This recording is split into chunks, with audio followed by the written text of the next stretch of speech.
नमस्कार, मी श्रुती. नवराष्ट्रमध्ये आपलं स्वागत आहे. ठाण्यामध्ये मोठ्या प्रमाणात पोलीस भरती प्रक्रिया सुरू आहे. या पोलीस भरती प्रक्रियेमध्ये जवळजवळ 2000 विद्यार्थी सहभाग घेताना दिसत आहे. सध्या त्यांच्या लेखी आणि मैदानी परीक्षा पार पडत आहेत. या परीक्षेदरम्यान विद्यार्थ्यांमध्ये मोठ्या प्रमाणात नैराश्याचं वातावरण निर्माण होताना दिसत आहे. तर याचाच आज आपण एकंदरीत आढावा घेणार आहोत. सर, ठाण्यात एकंदरीत मोठ्या प्रमाणामध्ये पोलीस भरती सुरू आहे. काय नियोजन आहे एकंदरीत? सध्या तर ठाण्याचं तर शेड्यूल ऑलमोस्ट डन झालेलं आहे, म्हणजे पूर्ण झालेलं आहे ठाणे शहरची पोलीस भरती. नियोजन ठाणे शहरचं एकदम व्यवस्थित होतं, म्हणजे जास्त मुलांच्या असं टाइमच्या बाबतीमध्ये वगैरे असं काही जास्त प्रॉब्लेम वगैरे नाही आलेला. म्हणजे इतर जिल्ह्यामध्ये तसं बऱ्याच ठिकाणी आलेला आहे प्रॉब्लेम, की जो मुलगा 15 पैकी 12 मार्काचा पडतोय किंवा 15 पैकी 15 मार्काचा त्याला मार्क भेटतात आहे. कारण पोलीस भरती जे करणारी मुलं आहेत त्यांना ऑलरेडी आपलं टायमिंग माहीत असतं. म्हणजे प्रत्येक वेळेला किंवा रोज त्यांचं असं टायमिंग घेतलेलं असतं, ते प्रत्येक वेळेला डेमो दिलेले असतात आणि त्यांना माहित असतं की आपण कितीच्या रेंजमध्ये पळतोय. आणि मग तिथे 12 मार्काचं जर ग्राउंड बसत असेल प्रॅक्टिसच्या वेळेला, तर तिथे टाइमशिफ्टच्या बाबतीमध्ये काही ठिकाणी 6 मार्क, काही मुलांना 5च मार्क, 8 मार्क असे पडलेले आहेत मार्क. त्यामुळे त्या ठिकाणी थोडंसं प्रॉब्लेम झाले. पण ठाणे शहर ऑलमोस्ट निगेटिव्ह फीडबॅक असा ठाणे शहरचा नाहीये. सगळं व्यवस्थित आहे. ग्राउंडचं नियोजन वगैरे ठाणे शहरचं व्यवस्थित होतं. साधारण किती मुलं या सहभागी झालेली आहे यावर? ठाणे शहरला सर्वसाधारणपणे 21,003 फॉर्म होते. 21,003 फॉर्म सर्वसाधारणपणे होते. त्याच्यामध्ये 16,000 मुलांचे होते आणि 4,500 4,552 मुलींचे फॉर्म होते आणि 209 फॉर्म एक्स सर्व्हिसमॅन होते. परीक्षेचं नियोजन एकंदरीत कशा दृष्टीने आहे? लेखी असू दे किंवा मैदान परीक्षा असू दे? मैदानी परीक्षा तर 11 तारखेपासून शेड्यूल होतं. ठाणे शहरचं 11 तारखेपासून 28 तारखेपर्यंत शेड्यूल होतं. तर 11 तारखेपासून 28 तारखेपर्यंत सर्व शेड्यूल व्यवस्थित आणि प्रॉपर झालेलं आहे. आता लेखी परीक्षा त्यांचं 10 किंवा 12 तारखेच्या आसपास चालू आहे. 10 मार्च किंवा 12 मार्चला लेखी परीक्षा घ्यायला. ग्राउंडचं नियोजन जर म्हटलं तर 50 मार्काचा ग्राउंड असतं पोलीस भरतीला आणि 100 मार्काचा जो पेपर असतो. तर अशा पद्धतीनं आहे आणि प्लॅनिंग चालू आहे की आता सध्या की ग्राउंडवरतीच लेखी परीक्षा घ्यायचं. सर्वात एक महत्वाचा प्रश्न की अंबरनाथमध्ये जी मुलगी होती तिला ती पोलीस भरतीची परीक्षा देत होती. अनेक वेळा तिने दिलेली आहे, पण निराशेमुळे तिने आत्महत्या केलेली आहे. नेमकं काय कारण असू शकतं? आता कसं असतं की ह्या मुले आत्महत्या वगैरे करतात किंवा आता बऱ्याच ठिकाणी तुम्ही बघितलं असेल की मुलं पण ऑलमोस्ट ह्या पोलीस भरतीला 3 मुलं मृत्युमुखी पडलेत की ग्राउंड देताना. काही ठिकाणी हार्ट अटॅक आलेला आहे, काही ठिकाणी डिहायड्रेट वगैरे झालेले असतात. तर आता अंबरनाथचा जर विषय घेतला तर सर्वसाधारणपणे त्या मुलीनं बरीच मेहनत घेतली होती आणि थोड्याफार मार्कानं 1-2 मार्कानं असं वगैरे मुली गेल्यानंतर त्या डिप्रेशनमध्ये जातात. तर त्यांना सांगायचा उद्देश हाच आहे की शेवटी कसं असतं की नियती पण आपली परीक्षा बघत राहते आणि दुसरी गोष्ट म्हणजे आपण पोलीस भरती व्हावं किंवा पोलीस व्हावं म्हणून आपल्या मम्मी पप्पांनी पण खूप कष्ट घेतलेले असतात.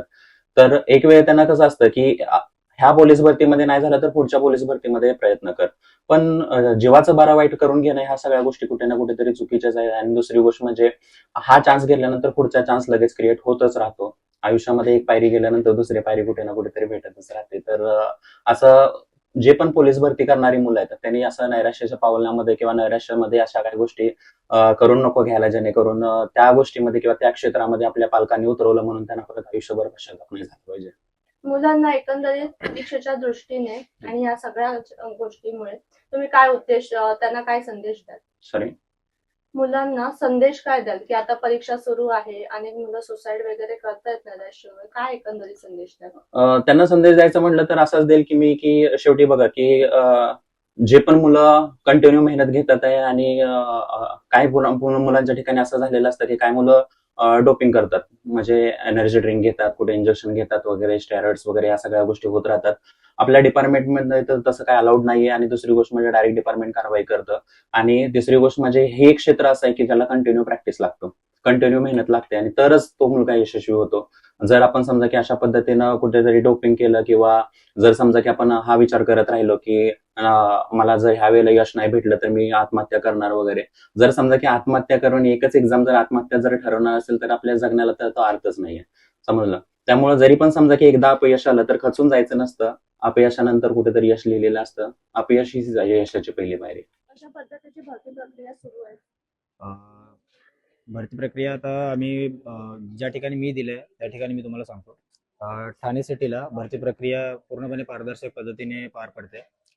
व्यवस्थित पद्धतीने जे चीप आहे, 100 मीटर म्हणा किंवा 1600 मीटर म्हणा, ते चांगल्या पद्धतीने काम करतं. ते गोळाफेकचा पण इव्हेंट व्यवस्थित आहे. बाकी ठिकाणी बघायला गेलं तर मुंबईला काही ठिकाणी चिपचा खूप मोठा घोळ दाखवण्यात येतोय.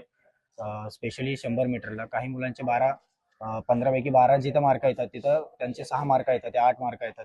तर खूप साऱ्या विद्यार्थ्यांचं तिथे नुकसान होत आहे. आणि खूप साऱ्या विद्यार्थ्यांनी ना वर्षभर ह्या गोष्टी केलेल्या असतात, सराव केलेला असतो.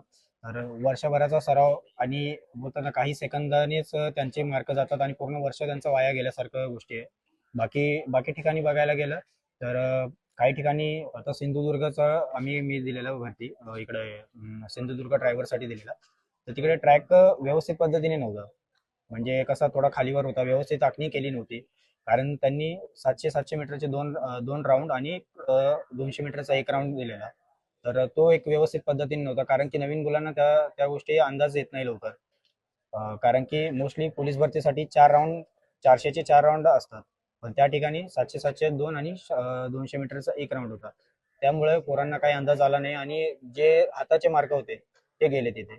आणि काही ठिकाणी कसं उन्हात पळवल्या जाते, तर ते थोडंसं सरकारने त्या त्या ठिकाणी लक्ष द्यायला पाहिजे. कारण की उन्हात जेवढं डिहायड्रेशन होऊन बोलतात ना की हार्टबीट जेवढी वाढते आणि हार्टबीट स्ट्रॉंग होऊन हृदयविकाराचा झटका येण्याची शक्यता असते. ते त्या ठिकाणी कमी होईल जर भरती प्रक्रिया व्यवस्थित योग्य वातावरणात घेतली तर. बाकी सगळं व्यवस्थित आहे. तणाव विद्यार्थ्यांमध्ये निर्माण मोठ्या प्रमाणात होतोय, तर याचं काय कारण तुम्ही सांगू शकता मला? तेच म्हणजे लेट पळवणं. म्हणजे टाइम निघून गेला की 10 10 10 नंतर ऊन कडक आहे. आता ऊन चालू झालंय, तर ऊन कडक आहे. त्यावेळेस जर पळवलं तर हिट मजबूत होते आणि जेवढी कॅपॅसिटी विद्यार्थ्याची आहे पळण्याची, तर तेवढा विद्यार्थी पळू शकत नाही. मार्कावर खूप मोठा इफेक्ट पडतो. सरकारने काहीतरी लक्ष दिलं पाहिजे, काही हो, योजना नक्कीच. काढल्या पाहिजे. नक्कीच दिला पाहिजे. टायमाच्या आधी त्यांना ग्राउंडवर हजर केलं पाहिजे. किंवा जर गर्दी जास्त वाढत आहे आणि उन्हात जर पळवण्याच्या व्यतिरिक्त त्यांनी सावलीत म्हणजे किती 4 नंतर त्यांनी परत भरती घ्यायला पाहिजे. म्हणजे सकाळी 10 पर्यंत स्टॉप, 10 किंवा 12 पर्यंत स्टॉप आणि नंतर 4 ते 6 पर्यंत त्यांनी भरती परत घ्यायला पाहिजे. एक्सपिरियन्स भरपूर छान होता. सकाळी 3 वाजता बोलवला आणि 6-8 वाजता आम्हाला धावायला सोडला 1600 मीटरला आणि अभ्यास झाला आमचा. आणि दुपारी मेन म्हणजे भरती घ्यायला नाही पाहिजे. संध्याकाळी भरती घ्यायला पाहिजे. 4च्या नंतर चालू करायला पाहिजे. दुपारी बोलवतात, दुपारी डिहायड्रेशनमुळे पोरं थकून जातात आणि 1600 मीटरला पळायला नाही जमत. ही अशीच विनंती आहे. काय नाही, एकंदरीत सरकारने यावर काहीतरी नियोजन तोडलं हा, पाहिजे माहिती का? सरकारने नियोजन घेतलाच पाहिजे. 12 नंतर ते संध्याकाळी 4 वाजेपर्यंत दुपारनंतर बंद करायला पाहिजे आणि संध्याकाळी 4 ते 6 वाजेपर्यंत चालू करायला पाहिजे. मैदानी परीक्षा कशा पद्धतीची असते आणि कशा तुमचा रिस्पॉन्स असतो त्याला? आमचा रिस्पॉन्स भरपूर असतो. वर्षभराची मेहनत असते. वर्षभरात जे जे करतो आम्ही ते तिथं केलं पाहिजे. भरपूर असतं मैदानीला. 1600 मीटर असतो, गोला असतो, 100 मीटर असतो. 1600 मीटरचे 4 राऊंड मारायचे असतात 5 मिनिटाच्या आधी. भरपूर मेहनत घ्यायला लागते वर्षभरात. या परीक्षे सत्रामध्ये काही टेन्शन, नैराश्य येतं का? काय नाही, टेन्शन एवढंच येतं पेपराचा, अभ्यासाचा. अभ्यास जेवढा करू तेवढा कमीच पडतं आमच्यासाठी. मुलं तर सर्व व्यवस्थित देतात आहे. प्रत्येक जण प्रत्येकाच्या परीने प्रॅक्टिस करून ग्राउंडवर उतरत आहे.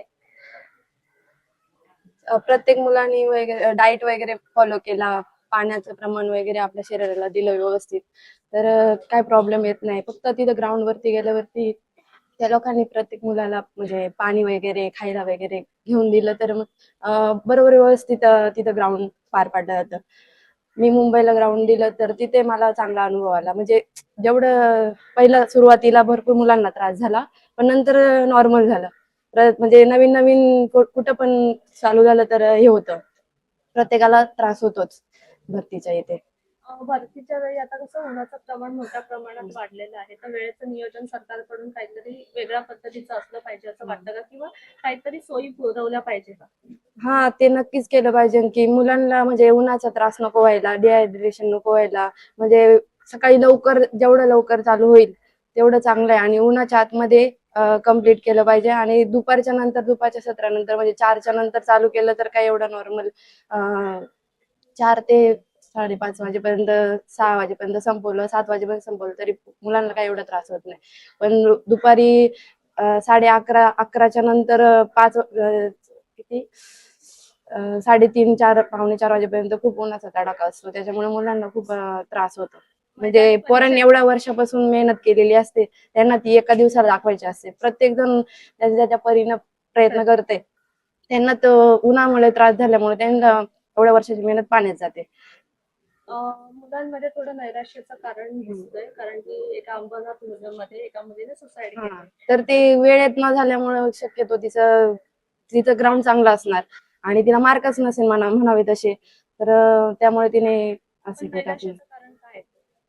नैराश्य म्हणजे भरपूर वर्ष आपण या फील्ड मध्ये देतो, काहींचा काही प्रॉब्लेम असतात, कोणाला जास्त वेळ देता येत नाही आणि काहींनी प्रॉपर वेळ देऊन आणि वेळेला ते वेळ आपल्याला तिथं ग्राउंडवर नाही दाखवता आली, कमी मार्क आले तर नैराश्य येतं. आणि काही जण म्हणजे घरच्यांच्या प्रेशर पण भरपूर असतो. मुलांना काय घरच्यांनी संदेश द्याल? मुलांना एवढंच सजेस्ट कारण की या भरती फील्ड मध्ये ना काही चुका होतात, म्हणजे सातत्य न ठेवणे, संयम पाहिजे माणसामध्ये आणि चिकाटी पाहिजे. माणसाने जेवढं आपलं सातत्य पकडलं जाईल ना या क्षेत्रामध्ये तेवढं पटकन यश मिळतं. आपण धरसोड केली की विषय खलास, परत रिव्हिजन मारायला वेळ भेटत नाही. घाई सगळ्या गोष्टी केल्या तर मग नाही शक्य. जेवढं सातत्य, संयम आणि चिकाटी आपण पकडू, भरती क्षेत्रामध्ये विजय हा नक्की. गुलाल अंगावर पडल्याशिवाय राहत नाही. आपण जेवढं सातत्य ठेवू तेवढं यश मिळतं आणि योग्य मार्गदर्शन हा आपल्या खूप गरजेचं असतं. योग्य मार्गदर्शन मिळालं ना, माणूस 10 पावलं प्रत्येकाच्या म्हणजे जो भरती क्षेत्रात उतरलाय आणि ज्याला अनुभव आणि मार्गदर्शन असणाऱ्या व्यक्तीची साथ मिळाली तर तो 10 पावलं इतरांच्या पुढे असतो. आपण अनुभव नसला आणि डायरेक्ट स्वतःच्या मनाने काय करायला गेलं तर यश लवकर भेटत नाही, त्यात भरपूर वर्ष जातात. भरती प्रक्रिया गेल्या वेळेसपेक्षा तर यावेळेस पारदर्शक आहे असं मला वाटतं, कारण चिप वगैरे आहे त्यामुळे भरती प्रक्रिया गेल्या वेळेसपेक्षा ह्यावेळेस पारदर्शक आहे असं मला वाटतं, कारण ह्यावेळेस चिप वगैरे आहे त्यामुळे सगळं व्यवस्थित, असं चिटिंग वगैरे हा प्रकार तर नाहीच होते, तर व्यवस्थित आहे असं लेखी वाटतं. परीक्षा सुरू आहे, त्याच्या आधी मैदानी परीक्षा पार पडल्यात, कसा अनुभव होता हा सगळा? अनुभव खूप छान होता. असं टाइम टू टाइम सगळ्या गोष्टी होत होत्या. चिपमध्ये तर व्यवस्थित होतं, काही प्रॉब्लेम वगैरे नव्हते. बाकी छान आहे. मैदानी खेळांमध्ये टाइमची काही नियोजन झालं पाहिजे असं वाटतंय का तुम्हाला? कारण की उन्हात आता जरा ऊन वाढलेलं आहे त्यामुळे थकवा जाणवतो. कधी कधी हार्ट अटॅकची संभावनाही उद्भवते. तर याबद्दल काय सांगतो? टाइम जर असं लवकर लवकर म्हणजे प्रोसेस लवकर लवकर व्हायला पाहिजे. जरी 5ला बोलवलं तुम्ही तिथे हजर घेतलं तर तुम्ही 6-7 पर्यंत मुलीचं ग्राउंड होऊन त्यांना सोडलं पाहिजे. असं लेट पर्यंत नाही केलं पाहिजे, कारण उन्हामुळे मग बॉडी डिहायड्रेट होते आणि मग त्रास होतो, चक्कर वगैरे येते, ह्या सर्व गोष्टी होतात. त्याच्यामुळे जसं जेवढी लवकर लवकर प्रक्रिया होईल तेवढं योग्य आहे. विद्यार्थ्यांमध्ये थोडं नैराश्याचं कारण येतंय कारण की कोण पास होतं, नापास होतं. त्यामुळे सुसाईड पण वाढलेली आहे. तर त्याचं काय कारण सांगशील? आता भरतीच्या जे म्हणजे क्राऊड खूप जास्त आहे मुलांचा. पहिले एवढे नव्हतं कॉम्पिटिशन, आता लोकसंख्येनुसार ते कॉम्पिटिशन खूप वाढलंय, तर प्रत्येकालाच भरती व्हायचंय, तर ते पॉसिबल नाहीये ना. तर मला असं वाटतं एखाद्याला नाही झालं भरती, प्रयत्न तर तुम्ही 100% करता, मग त्यांनी दुसरा कोणता तरी मार्ग बघा, म्हणजे दुसऱ्या परीक्षा वगैरे द्याव्यात. जरी ते नाही झालं तर तुम्ही बिझनेस काही पण करा, पण हे सुसाईड वगैरे नाही केलं पाहिजे मुलांनी.